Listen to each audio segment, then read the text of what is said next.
welcome back. Now we go to the A-list. Roslyn Franken joins us. She is the author of the A-list, 9 Guiding Principles for Healthy Eating and Positive Living. Welcome to the show, Roslyn. Thank you. Now, you are a cancer survivor.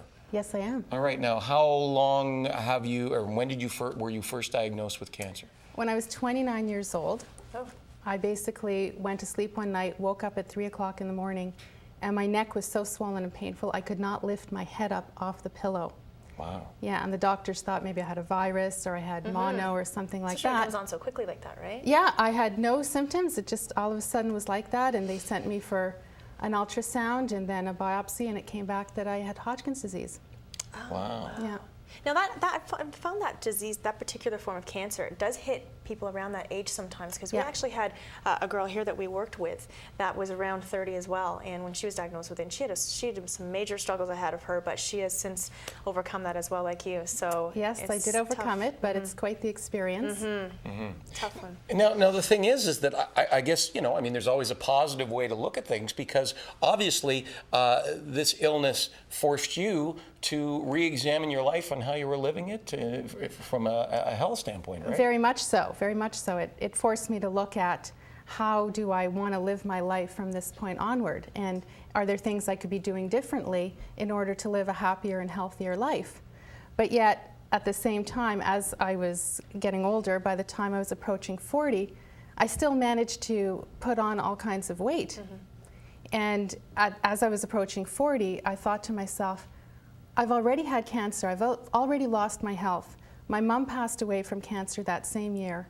My dad had quintuple bypass surgery. I thought, what else needs to happen to kick me into action? I was so unhappy with how I looked and how I felt and my energy level. And I thought enough was enough, and I had to take charge of it. And that's how I came up with the principles that basically changed my life. All right, now you say there are 9 principles. There's 9 principles, and they all start with the letter A, hence the name, the A list. Oh, very good. Yeah. Yes, and you know, it all starts with the first principle, which is ambition.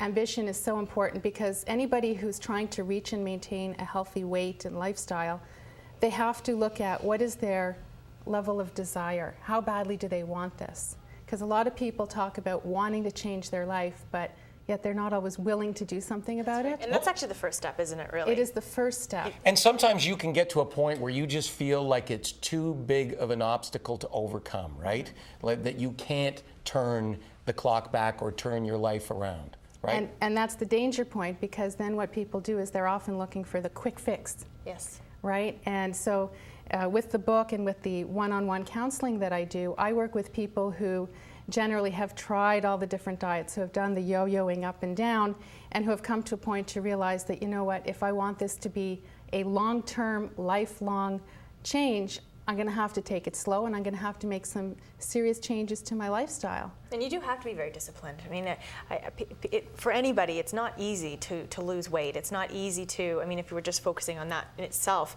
And it does take a lot of discipline. So to have that ambition and to get started is the beginning, right? Because it's so easy to give up. It's being able to recognize that, yes, you're going to have some fears. Anytime you're talking about changing any kind of habit, there is fear. Fear of the unknown, fear of failure, fear of making a mistake, fear of like, oh God, here, I'm going to try this again. Is this going to work? Yeah.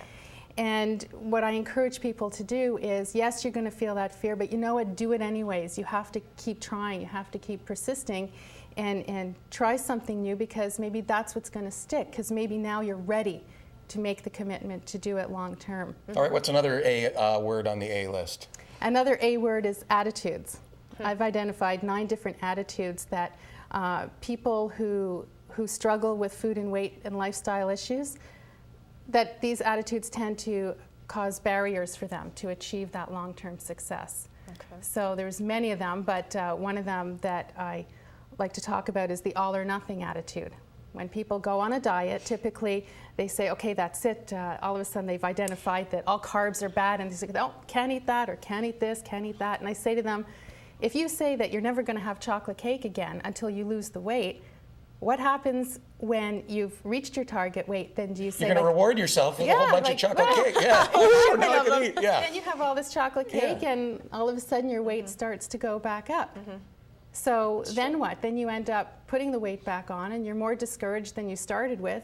And now what? Well, we don't want to punish ourselves, right? Because that's what happens when you decide that you're going to take a path and eliminate certain foods. I'm never going to eat those again. Well, now you're punishing yourself. You're denying yourself. And that's only going to work short term, right?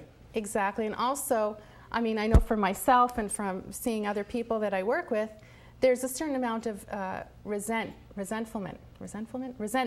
about the fact that you even have to make changes. So that's why I encourage people to do it slowly. You don't have to never have chocolate cake again, because it's not realistic. No, and it's okay. And we all know moderation is key. And if you say, you know what, this Saturday I'm going to let myself have a small cookie or a brownie, then you have goals to strive towards, right? And then you're not eliminating things from your diet, because we don't like to eliminate anything, right?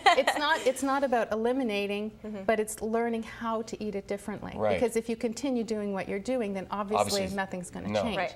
So you have to learn to do things differently. So what the A principles do is it takes you through a system, a process that allows you to look inward and find the underlying issues why you're not getting that long-term success that you really want.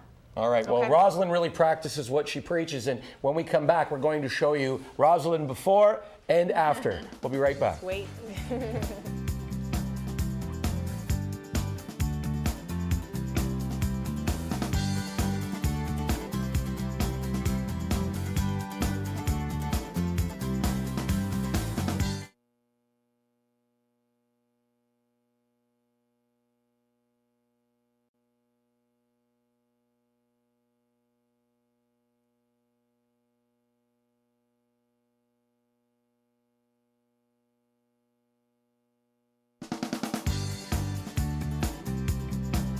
Welcome back to CH at Home. We're here back again with Roslyn Franken, who wrote the book, The A-List, 9 Guiding Principles for Healthy Eating and Positive Living. And we were talking about the fact that at one point you were struggling with your weight, and that's why you've lived it. So we want to show a before and after shot of you. And this is back from, you said 2004. 2004. On the left side is 2004. That's wow. right. So you've come a long way. You've done a great job, and this How is only long did this 2007. take? Yeah. How long did it take? It took me a little over a year, I believe. I wish I would have tracked it better when I started. I just didn't know at the time that this one was going to work this time, right? Because we all try it here and there, right? Well, I should mention actually that right before focusing on healthy eating, I was doing life coaching. I was a professional life coach, so I was helping people understand themselves better, make better life choices, set goals and achieve goals. And I felt like there's something wrong with this picture if I'm overweight and I can't achieve my own goal. It's like the pot calling the kettle black, which was another motivator for me to say, I have to be able to overcome this so that I could help other people. Did you decide to write the book after you lost the weight, or when you decided you wanted to do something about it, did you decide at that point that you were going to actually turn this into a book? No, it evolved into a book afterwards, definitely afterwards, where I realized I wanted to put some framework around what I did for myself and also what I'm doing with my counseling clients, because it's so customized. You're working one-on-one with people, and it's so personal. I thought, well, but what are the commonalities? What are the common themes and common patterns that I see that people need to overcome in order to achieve success? And again, it's good we were talking about the fact that you've lived it yourself, so you can speak on it, and how you. Let's talk a little bit about how you feel now compared to how you felt back then, before you lost the weight and different change in frame of mind.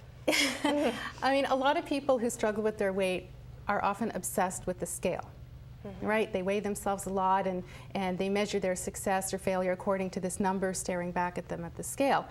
And all I could say is when you work hard at it and you get to the other side, you realize, you know what, this is so much more than a number on the scale. You as a human being are so much more than just this number on the scale, because you feel so much lighter in your whole attitude towards yourself, toward others, toward the world around you. It's amazing how it makes you feel, isn't it? It does, because you have an easier smile from within. You have an easier time bending down to pick something up, as simple as that. But it's not just a physical thing. It's all about feeling better about yourself. You feel better about yourself. You walk taller. You feel better in your own skin. It's exciting to get up in the morning and get dressed and look for clothing. I've heard, some people say where they just we all go through it, where some days you just don't feel like getting dressed because nothing fits and you don't feel good in anything. And, exactly. Right? You just don't even want to go out. Yeah, so, nothing fits right, and it is hard to go shopping when when you are a heavier person. I mean, there's some special stores for it, but you want to be able to just go to a regular store and Sure. put on regular sizes. So what is the process? I mean, if somebody is out there right now and struggling with their weight, I mean, a good start would be to buy your book, of course. Of course, yes. But for yourself, I mean, how did you decide what to do and how to go about, initiating a healthier lifestyle and making healthier choices? Was it simple, or did it take a lot of trial and error and discovery? It took a lot of self-discovery, I would say, because my background, I have a master's degree in something called Human Systems Intervention, which is all about the study of how people learn and change.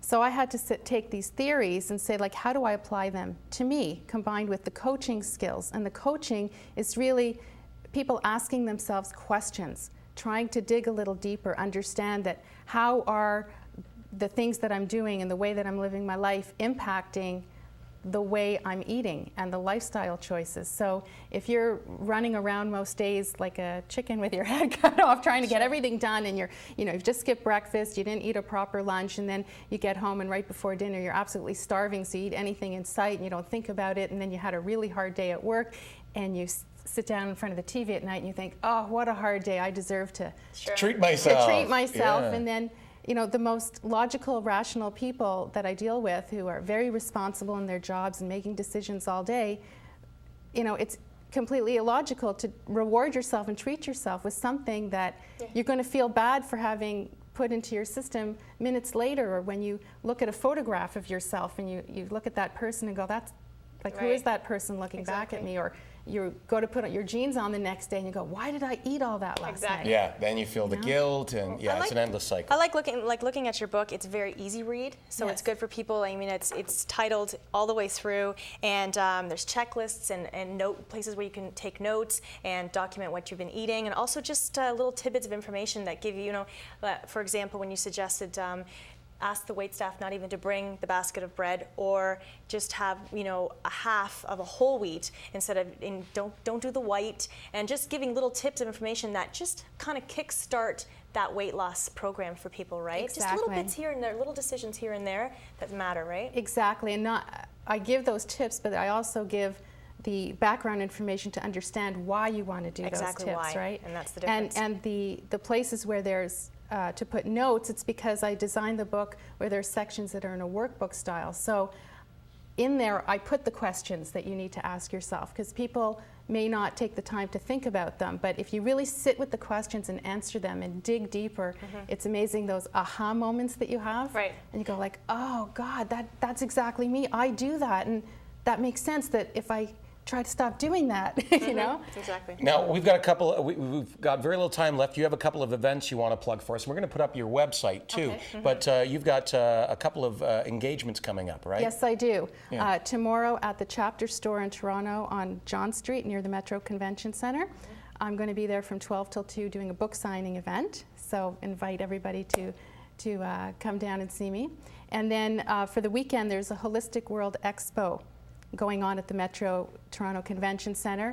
I'm there the full show Friday night, Saturday, and Sunday at booth 157, but I'm also giving a talk on the Saturday from 1 till 1:45.